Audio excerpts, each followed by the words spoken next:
वालेकुम। मैं doctor Abu Talib Ansari from Bhiwandi. आज हम बात करेंगे नुकरस के ताल्लुक से, जिसे एलोपैथी इस्लाह में गाउट कहा जाता है। गाउट ये बादशाहों या अमीर लोगों की बीमारी है और ये एक जोड़ों का मर्ज़ है। इसमें जोड़ मुतासिर होते हैं, ख़ास तौर से निचले हिस्से, जिस्म के निचले हिस्से के जोड़ मुतासिर होते हैं, लेकिन ऊपरी हिस्सा भी मुतासिर हो सकता है। जैसे निचले हिस्से में ये शुरू होता है उल्टे पैर के अंगूठे से, लेकिन इसमें सीधा पैर भी मुतासिर हो सकता है, कोहनी का जोड़, घुटने का जोड़, टखने का जोड़, ये भी मुतासिर हो सकते हैं। ये दौरे से पड़ता है। ये उस वक्त होता है जब यूरिक एसिड बदन में बढ़ जाता है। यूरिक एसिड जब बदन में बढ़ जाएगा तब ये दौरा पड़ेगा, और दौरा इब्तदाई अवताक़ात में बहुत शदीद होता है।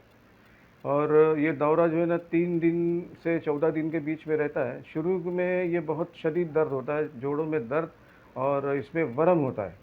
और लेकिन जैसे जैसे वक्त बीतता है दर्द की शिद्दत कम होती जाती है और फिर ये दौरा ख़त्म होकर मरीज़ बिल्कुल ठीक लगता है। और उस वक्त फिर दौरा पड़ता है, लेकिन जब बदन के अंदर यूरिक एसिड बढ़ जाता है। लेकिन इस दौरान जब पेशेंट का दौरा ख़त्म होता है तो पेशेंट पूरी तरह से ठीक नज़र आता है। हमारे बदन में यूरिक एसिड 5 से 7 मिलीग्राम पर डेसीलिटर होता है।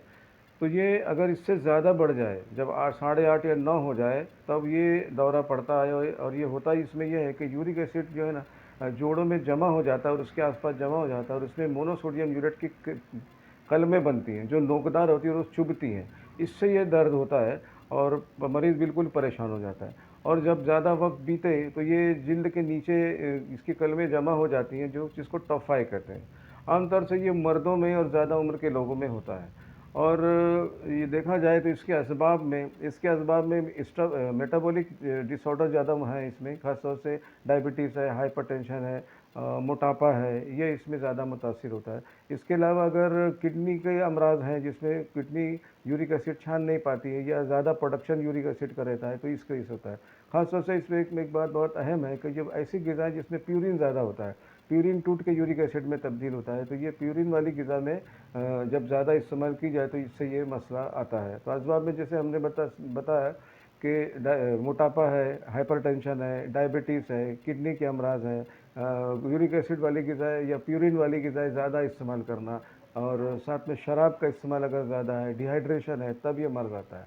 दौरों की शिद्दत अगर तेज़ है और दौरा जिस वक्त पड़ा हुआ है, तो उस वक्त जो है ना एनाल्जेसिक में NSAID में डिक्लोफेनेक, एसिक्लोफेनेक, ये दवाइयाँ, थायोकोल्चिकोसाइड, ये दवाइयाँ बहुत मुफीद हैं। इसके अलावा स्टेरॉइड बहुत मुफीद है। और दूसरी दवाइयों के अंदर थायोकोल्चिकोसाइड के साथ में प्रोपेनिक एसिड है, ज़ाइलोरिक एसिड है और फेबोक्सिटेट है। ये दवाइयाँ बहुत मुफीद हैं इसके अंदर।